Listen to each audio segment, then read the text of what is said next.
5 victims who were injured and transported to the hospital. Some of those 5 victims still have life-threatening injuries.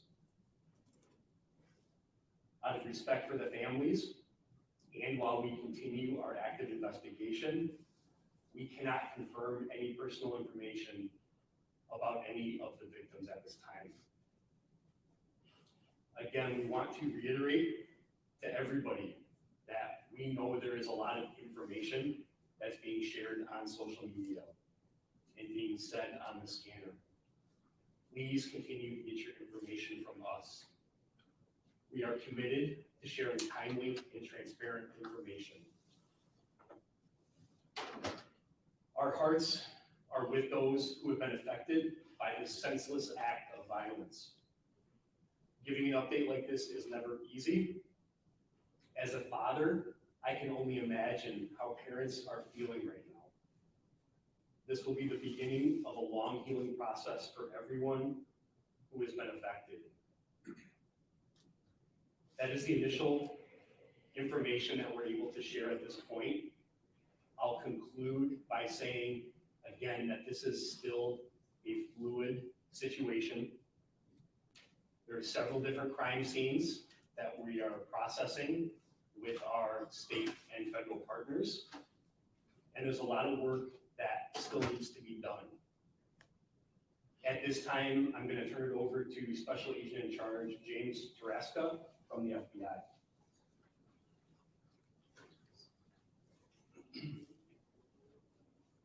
Good evening. I'm Jim Taraska, Special Agent in Charge of the FBI in Michigan. Our hearts go out to the victims, their families, and the entire community. I'd like to thank Chief Lynch for your leadership tonight in the partnership. This evening, FBI agents and our response teams joined our law enforcement partners to assist in investigating this horrific incident. We will continue to investigate until we are sure no further threat is posed to the public, which at this point, we're pretty clear it's not. Additionally, we will provide victim services to all students impacted by this incident. We're asking the public, in addition to the other numbers provided to call for information, we have the 1-800-CALL-FBI number. Please feel free to use that. Call any tips. This is an ongoing investigation. We'll continue investigating throughout the night and likely days. So with that, Chief, thank you.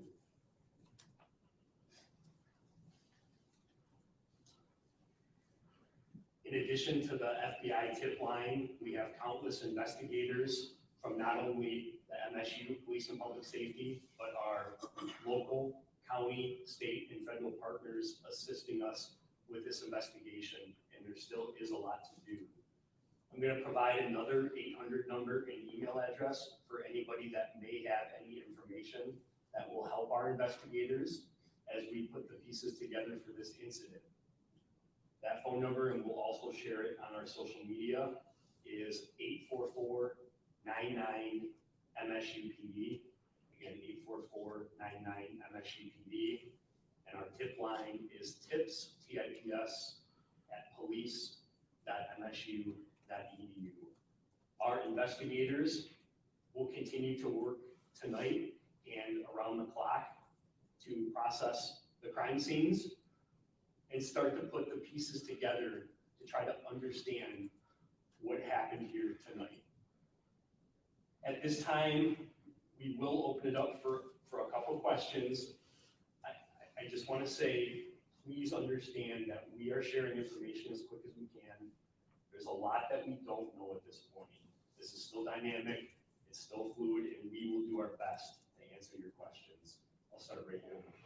Is the suspect a faculty member, a student? What can you tell us about him? So we are unsure of any affiliation that the suspect had to the university. Our investigators and officers are still working to determine his identity.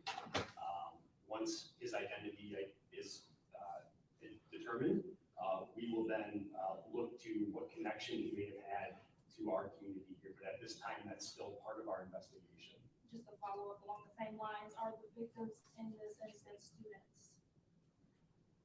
So we continue to work to identify the victims in this case, out of respect for their families. As we work through the process, we are not going to identify or confirm if any of the victims at this point are MSU students. That is something that we are quickly working to determine, and that will be a priority for us. In the back. Can you describe if they're men or women for the victims? I actually don't have that information. All we can confirm at this point is 3 fatalities at the scene on campus and 5 victims that were transported. That is all the information that we have. However, we will work to determine the specific identity of those victims and their affiliation to campus event. Over here. Were the shootings limited to the Union and Berkey? And then also, there were reports that the suspect was found with a backpack with magazines and another gun. Are you able to say if that's the case? So the first question was the location of the shootings. We can confirm that the first and second subsequent shooting occurred at the MSU Union, which is adjacent to Berkey Hall. Victims were located at both of those locations. There were no other scenes or a shooting did not take place at any other location. There were erroneous reports that there were additional shooting scenes, and that was not true. The question about what the suspect had in his possession when he was contacted, I cannot confirm that right now. We did release some pictures of the suspect. I cannot confirm if he was possessing a bag at that time. Over here. Do we know what type of gun was used? We do not at this point. We do not have that information. That will be part of this investigation in terms of what type of weapon was used. We do not have that information at this time. Our investigators are working, that's part of the investigation that we're putting the pieces together right now. Go over here. Do you have any information about what the motive was for this? We have absolutely no information right now on what the motive is, and I can't even begin to imagine what that motive would be. That will obviously be part of our investigation. I know that that is going to be a question that lingers on everybody's mind. We will do our best to determine that, but at this time we have no idea. How many law enforcement officers, agents assisted you in this entire incident? The initial response to the initial shooting was overwhelming. Every one of our law enforcement partners in Ingham County responded to the scene, and additional counties in this area showed up along with our federal partners. I'm comfortable saying in the hundreds.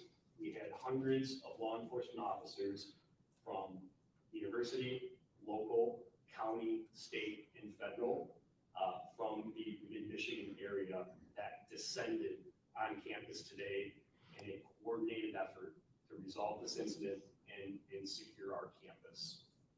In the back, you said. Do you know where the MSU president is? You know why we haven't heard from her? I don't have that information right now. My understanding is that she is returning to campus and has been briefed on this incident, and I can only imagine what she's feeling at this point. Our focus up to this point has really been on the safety of our campus and the public safety operations at hand. And we have briefed not only our president, but our executive leadership team every step of the way. In addition to that, we activated our emergency operations center and put our plans in place that we have planned for an incident similar to this. We initiated those plans, and part of the reason that it was as smooth on our end as it was in this tragic situation was because of the pre-planning, the emergency plans, and the training that we do countywide for responding to active violence incidents. In the back. Can you confirm how many fatalities and injuries there were at each shooting location and how many people were at those locations when the shooting started? Sure. question was how many victims were at each shooting scene. I unfortunately do not have that information. Out of an abundance of transparency, I can share that 2 of the fatalities were at Berkey Hall and 1 was at the MSU Union. The other 5 victims, I don't have the specific locations where they were.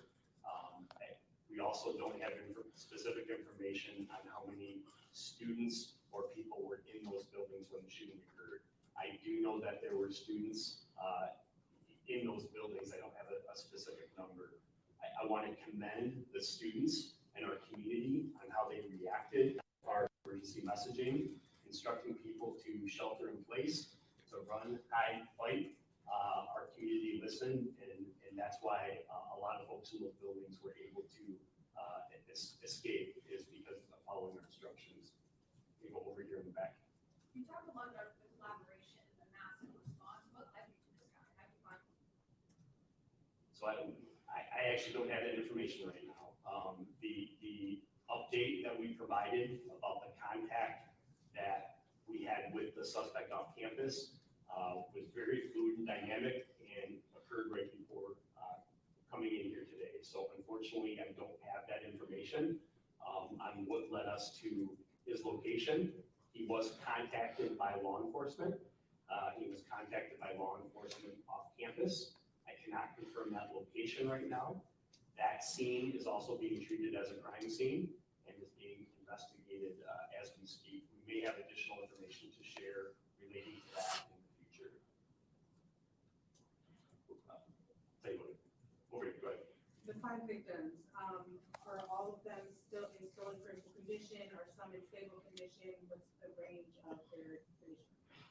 So we do not have a current update on the 5 victims that are at the hospital. I am aware that they experienced life-threatening injuries. We hope to have an update from the hospital, and I think at future briefings, we will have a representative from the hospital here that may be able to share additional information as well. Sir? Yeah, thank you. The shooting victims in Berkeley, were they all in one location, such as like a particular classroom? So I don't have that information right now. That will be part of our investigation in terms of where the victims were located within the building. We don't have that information available to us right now. Right here. Are there plans to close campus beyond the 48 hours? So at this point, we are declaring that campus will be closed for 48 hours. That is the current status right now. That is subject to change as we evaluate our response to this incident, keeping the victims and the students of our community who have been impacted by this tragedy at the forefront. If we need to extend that we will, and the appropriate conversations are occurring to make those determinations right now. So, Can you confirm that the suspect in the photos is the same person who was found dead?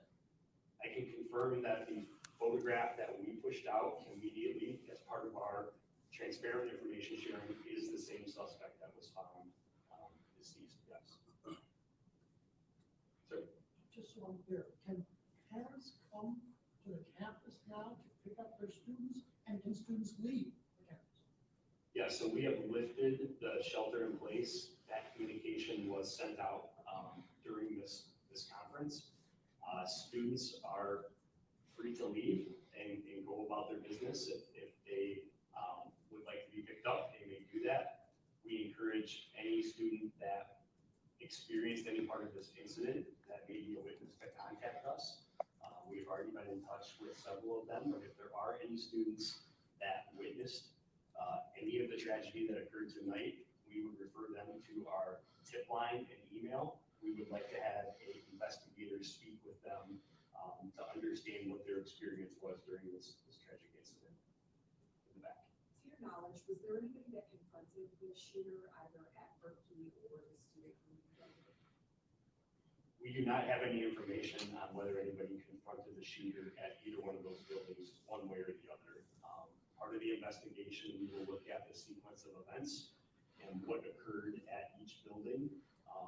And that's why we encourage any students or witnesses to come forward to help us piece the sequence of events together.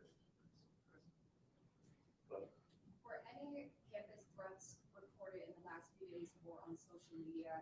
And then how did police find the suspect? Did he shoot himself prior to police interaction? So we had not received any threats to campus in the last several days or before this incident.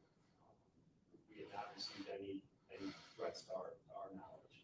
Obviously, our state and federal partners are constantly monitoring different sources to provide information to us. And to my knowledge right now, we were not aware of a threat before this. What was the second part of your question?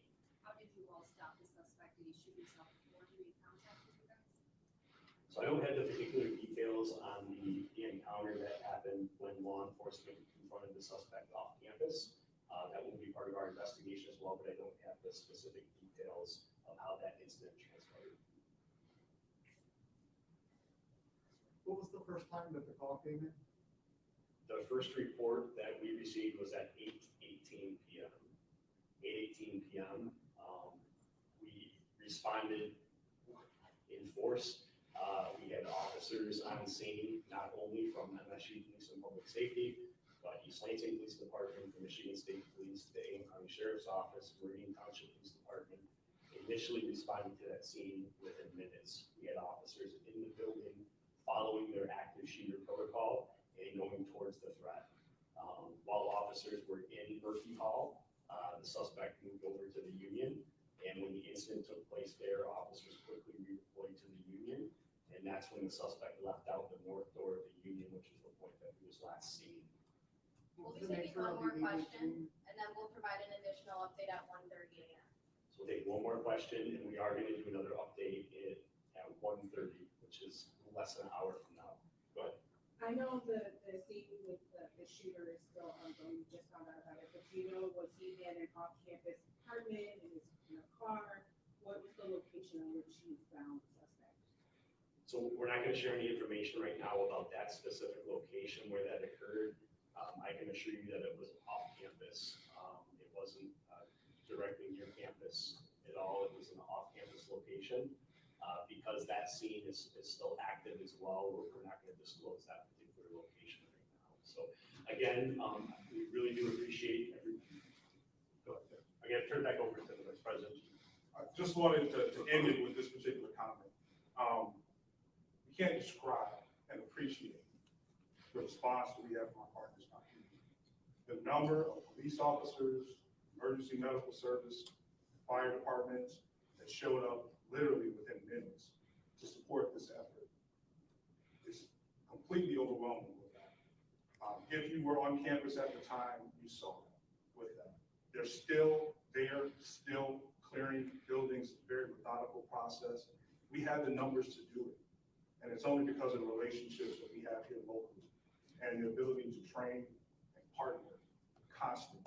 And the communication is always there. It's a situation that when one department receives the call, everybody does with that. We're extremely grateful for our relationships. It would not have been as thorough and as expedient and as efficient as it has been to this point without those partnerships. I just wanted to take a moment to thank our partners with that, as well as our community for being responsive to the messaging that was sent to them this evening. Thank you, and we'll see you everyone.